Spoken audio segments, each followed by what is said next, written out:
नमस्कार, कोटपुतली एजुकेशन में आपका हार्दिक स्वागत है। मैं पंकज शेरावत उपस्थित हूँ आपके सामने बहुत महत्वपूर्ण जानकारी लेकर।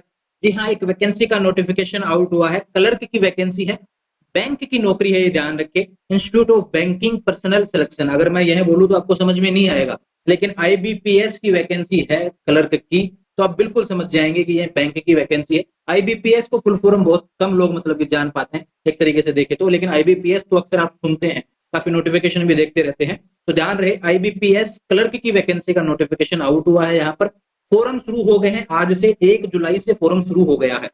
फोरम डेट क्या है, फोरम फीस क्या है, एज लिमिट क्या है, पैटर्न क्या है, एग्जाम यहाँ पर 2 होने वाले हैं। इन सभी चीजों के बारे में बात करेंगे। ध्यान रखें, फोरम कब से कब तक भरे जाएंगे, सारी चीजें आपको बताने वाला हूँ, तो ध्यान रहे, वीडियो पूरा देखना है आपको। सबसे पहले लेके चलता हूँ इसके ऑफिशियल नोटिफिकेशन पर, जिसके बारे में बात की गई है, फोरम डेट वगैरह के बारे में। तो पहले आपको बता दूं, यहाँ के देखो बैंक कौन कौन से होंगे। यहाँ पर bank of Baroda, Canara bank, Indian overseas bank के सारे बैंक की डिटेल्स यहाँ पे दी हुई है।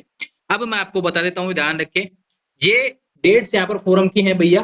1 जुलाई से 21 जुलाई तक आपके फोरम भरे जाएंगे। ध्यान रखें, 1 जुलाई से 21 जुलाई तक आपके फोरम भरे जाएंगे। सबसे इंपॉर्टेंट बात आपके लिए होने वाली है, प्री एग्जाम जो आपका रहने वाला है वो आपका अगस्त में रहेगा, और मेन एग्जाम रहेगा आपका सितंबर में रहेगा, ये ध्यान रखो। तो यहाँ पे डेट्स हैं आपके सामने, फोरम आपके 1 जुलाई से 21 जुलाई तक भरे जाएंगे, ये चीज आप ध्यान रखें। और इसका सबसे इंपॉर्टेंट बात, प्री एग्जाम अगस्त सितंबर में रहेगा और मेन एग्जाम सितंबर अक्टूबर में। डेट अभी फिक्स नहीं है, जैसे ही आएगी आपको बता दी जाएगी, ये चीज भी आप ध्यान रखें। तो ये बात तो हो गई इससे रिलेटेड। अब बात चलते हैं उसके ऊपर की एज लिमिट क्या होने वाली है भैया। तो मिनिमम एज 20 ईयर्स है, ये ध्यान रखें, और मैक्सिमम 28 ईयर्स है। ये चीज भी आप ध्यान रखें। यहाँ पर बता भी दिया गया है कि 2/7/1995 से 1/7/2003 के बीच में आपकी डेट होनी चाहिए, इसके अलावा डेट नहीं होनी चाहिए। 1 जुलाई 2023 को एज काउंट हो रही है, 20 मिनिमम होना चाहिए और मैक्सिमम 28 ईयर होना चाहिए। ये एज लिमिट की बात हो गई। और यहाँ पर एज लिमिट में जो रिलैक्सेशन रहता है कास्ट को, SC ST कास्ट को रहता है, बाकी जो भी है यहाँ पर आएंगे, एक सर्विसमैन हुआ, विडो हुआ, डिसेबल्ड पर्सन हुआ, इन सभी को जो रिलैक्सेशन रहा है वो आपको यहाँ पे दिया गया, पीडीएफ में देख लेना भैया, ये चीज आप ध्यान रखें। तो अब चलते हैं बाकी चीजों पर, इससे रिलेटेड जो भी मतलब कि नोटिफिकेशन है। एजुकेशन क्वालिफिकेशन की भी बात करेंगे कि एजुकेशन क्वालिफिकेशन इसमें क्या होने वाला है। काफी कुछ दिया हुआ है नोटिफिकेशन में, लेकिन सबसे इंपॉर्टेंट बात तो आपके लिए होने वाली है कि इसका एजुकेशन क्वालिफिकेशन क्या होने वाला है। ध्यान रहे, ग्रेजुएशन आपका होना चाहिए भैया, किसी भी यूनिवर्सिटी से हो ग्रेजुएशन अगर आप हैं, क्योंकि बैंक की नौकरी में ग्रेजुएशन ही मांगते हैं, ये ध्यान रखना भैया। जब ग्रेजुएशन मांगते हैं, ध्यान रखो, एजुकेशन क्वालिफिकेशन यहाँ पे लिखा गया है, a degree, graduation in any discipline from a university. किसी भी यूनिवर्सिटी से आप ग्रेजुएशन होना चाहिए, ये ध्यान रखें, और 21 जुलाई तक आपका पास होना चाहिए, ध्यान रखना।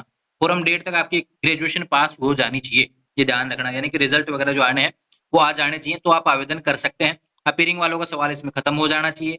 ध्यान रखें, अपीयरिंग वाले अप्लाई नहीं कर पाएंगे क्योंकि वैकेंसी बहुत जल्दी खत्म हो जाती है।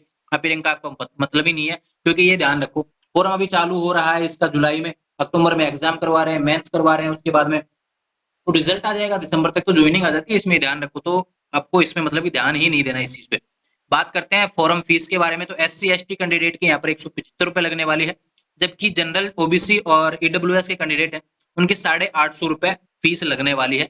यह फीस तय की गई है, ध्यान रखें। अब इसमें 2 एग्जाम होने वाले हैं, तो ध्यान रखें। प्री एग्जाम है, उसमें क्या आएगा, इंग्लिश आएगा, न्यूमेरिकल एबिलिटी आएगा, रीजनिंग आएगा, 3 सब्जेक्ट देखने को मिलेंगे, 100 क्वेश्चन आएंगे और आपके मैक्सिमम मार्क्स 100 नंबर के रहेंगे। अब इसमें क्या है कि हर सब्जेक्ट के आगे 20-20 मिनट दिया हुआ है ना, तो भैया कि इंग्लिश के 30 क्वेश्चन करने के लिए आपको 20 मिनट ही मिलेगा। ऐसा नहीं है कि आपको मन में आया जब सेक्शन दूसरे में खोल लिए, मतलब कि पहले इंग्लिश कर लिया, बीच में लगा कि यार अब मैं इसके रीजनिंग की कर लेता हूँ, तो ऐसा पॉसिबल नहीं है। 20 मिनट जब चालू हो जाएगा इंग्लिश का, तो इंग्लिश के 20 मिनट देने पड़ेंगे, इंग्लिश ही करना पड़ेगा, ये ध्यान रखिए। यह इसका प्री एग्जाम हो गया। बात करें मेन एग्जाम की, तो यहाँ पे कुछ चीजें और ऐड हो जाती हैं। जनरल और फाइनेंशियल अवेयरनेस जीके हो गया, जनरल इंग्लिश हो गया, reasoning ability and computer aptitude हो गया, और क्वांटिटी एप्टीट्यूड हो गया। बैंकिंग की नौकरी है तो ये चीज सब्जेक्ट तो नॉर्मली आने ही चाहिए। 190 क्वेश्चन आएंगे, 200 मैक्सिमम मार्क्स के रहेंगे, 160 मिनट का टाइम आपको दिया जाएगा। ध्यान रखें, सेंटर्स की डिटेल यहाँ पर दी गई है, इस तरीके से सेंटर आपके एग्जामिनेशन होने वाले हैं। हिंदी और इंग्लिश दोनों में आपका एग्जाम रहेगा, ये इंपॉर्टेंट बात आपके लिए होने वाली है। तो मैंने आपको सारी जानकारी इससे रिलेटेड आपको बता दी है। सबसे इंपॉर्टेंट बात, इसका सिलेबस मैं आपको टेलीग्राम चैनल पर अवेलेबल करवा दूंगा। फोरम आपके शुरू हो गए हैं, 1 जुलाई से 21 जुलाई तक आपको फोरम भरना है। आईबीपीएस की ऑफिशियल वेबसाइट है, उसके माध्यम से आपको फोरम भरना है, ये चीज भी आप ध्यान रखें। कहीं कोई सवाल आपका इसको लेकर मन में चल रहा है तो चैनल पे कमेंट कर देना, आपको जवाब मिल जाएगा। ध्यान रहे, आईबीपीएस वैकेंसी ग्रेजुएशन पास विद्यार्थी आवेदन कर सकते हैं। उम्र सीमा है 20 से 28 वर्ष ये बताई गई है।